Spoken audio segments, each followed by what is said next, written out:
देखिए, मैं जो विकसित भारत की बात करता हूँ उसके साथ साइमल्टेनियस किसका भविष्य जुड़ा हुआ है। जो आज 20 साल का 22 साल का है वो 2047 में उसकी पूर्ण जिंदगी का एक कालखंड है एक प्रकार से, तब वो 40, 45, 50 का होगा।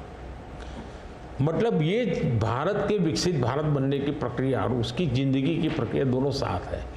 गोल्डन अपॉर्चुनिटी है उसके साथ।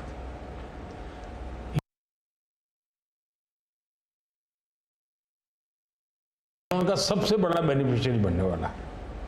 ये बात मैं उसको समझा रहा हूं कि भाई मैं तेरा भविष्य बना रहा हूं, तुम मेरे साथ जुड़ जाओ। और मैं वो क्या मानता हूं कि वो जुड़ेगा। दूसरा, फर्स्ट टाइम वोटर जो है वो परंपरागत चीज़ों से बाहर आना चाहता है। अब आप देखिए, विपक्ष का घोषणा पत्र पूरी तरह इकोनॉमी को फेल करने वाला घोषणा पत्र है। एक प्रकार से विपक्ष का घोषणा पत्र देश के जो फर्स्ट टाइम वोटर हैं या पिछले जिनकी उम्र 25 से कम है उनके भविष्य को रौंदने वाला उनका मैनिफेस्टो के इकोनॉमिक प्रोग्राम है। वो तो खटाखट पैसे देने वाला। मैं उनको क्या करना है, लेकिन पूरा अगर एनालिसिस करोगे तो सबसे बड़ा नुकसान ये जो देश के 25 साल की उम्र से कम उम्र वाले लोग हैं उनके भविष्य को रौंदने वाला एक उनका इकोनॉमिक प्रोग्राम है जी। बर्बाद हो जाएगा। मुझे उनकी ज़िंदगी बनानी है। मैं देश में इनोवेशन को बल देना चाहता हूँ। देखिए, देश में जो पैटेंट इन दिनों रजिस्ट्री हुई, हिस्टोरिकल रिकॉर्ड है पैटेंट के। तो यंग जनरेशन को लगता है हाँ हमारी ज़िंदगी बढ़ रही है। आज डेटा मेरे देश का इतना सस्ता है। मैं जानता हूँ मेरे देश को आर्थिक रूप से नुकसान हो रहा है, लेकिन सस्ता डेटा का परिणाम है कि मैं देश में डिजिटल रिवॉल्यूशन लाने में मेरे नौजवानों को मैंने ताकत दी है। आज वो दुनिया, मुझे अभी गेमिंग वाले बच्चे मिले थे, वो कहते थे साहब दुनिया के देश में हम खेलने के लिए जाते हैं, वहाँ डेटा इतना महंगा है। बोले हम 50 बार सोचते हैं, हम भारत के अंदर इतना हमारे लिए अवसर है, इतना सस्ता डेटा है तो हम हिम्मत कर रहे हैं। एजुकेशन में आज डेटा सस्ता होने के कारण उसको कितनी फायदा हो रहा है जी। लॉन्ग डिस्टेंस लर्निंग, हाँ, हर चीज़ में, टेलीमेडिसिन में। ये जो हमने इन चीज़ों पर कंट्रोल करके रखा है, इसका बहुत बड़ा लाभ हो रहा है, बड़ा रिवॉल्यूशन हो रहा है। और जो मिडिल क्लास टैक्स पेयर है उसके लिए जो, देखिए, जहाँ तक टैक्स पेयर है, सचमुच में टैक्स पेयर का सम्मान होना चाहिए, टैक्स पेयर का गौरव होना चाहिए। आए दिन रास्ते चलते हर टैक्स पेयर को गाली देते रहेंगे तो देश कैसे चलेगा जी। ये मैं समझ नहीं आता हूँ ये किस सोच का परिणाम है। देखिए क्या बदलाव आया है। मैं टैक्स पेयर की बात करूँ, पिछले 10 वर्ष में ITR फाइल करने वालों की संख्या 2 गुने से अधिक हो गई।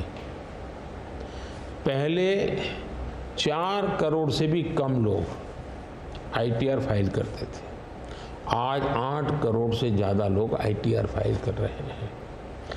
टैक्स कलेक्शन 3 गुना बढ़ोतरी हुई है।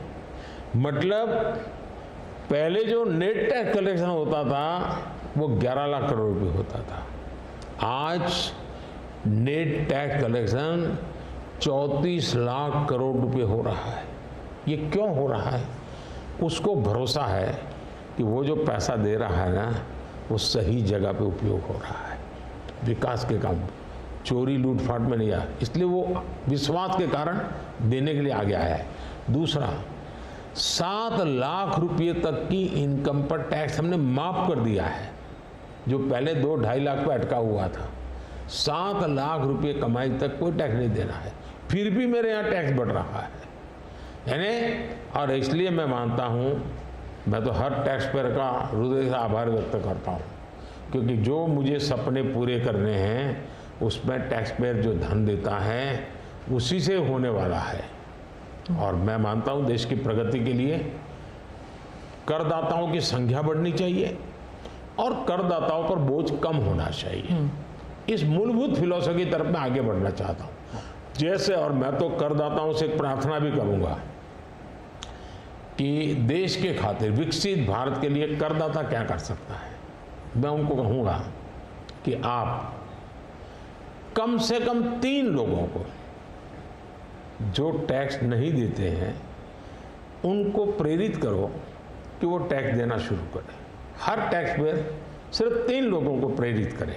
और मैं उनको समझाता हूँ, जब मैं गरीब का घर बनाता हूँ उसमें जो ईंट लगती है ना, किसी न किसी टैक्स पेयर की ईंट है वो, उसका जो पुण्य है ना, वो जो परिवार उसमें रहता है, जो पुण्य संतोष व्यक्त करता है, उसका पुण्य उस टैक्स पेयर को जाता है। किसी गरीब को मैं जब मुफ्त राशन देता हूँ, जब खाना पका करके अपने बच्चों को खिलाता है ना, तब वो कोई टैक्स पेयर सोचे कि हाश मैंने टैक्स दिया था, वो भूखा बच्चा खाना खा रहा है, उसको टैक्स देने का आनंद आएगा। और इसलिए मैं टैक्स पेयर का धन, जन कल्याण के काम, इनको कोरिलेट कर करके ही चलना चाहता हूँ, ताकि देने वाले को संतोष हो कि मेरे पैसों से ये हो रहा है। ये बहुत बड़ी आवश्यकता है। और मैं बार बार कहता हूँ कि ये जो गरीब के घर की थाली है ना, उसका संतोष का जो पुण्य है ना, उसका हकदार कोई है तो देश का टैक्स पेयर है।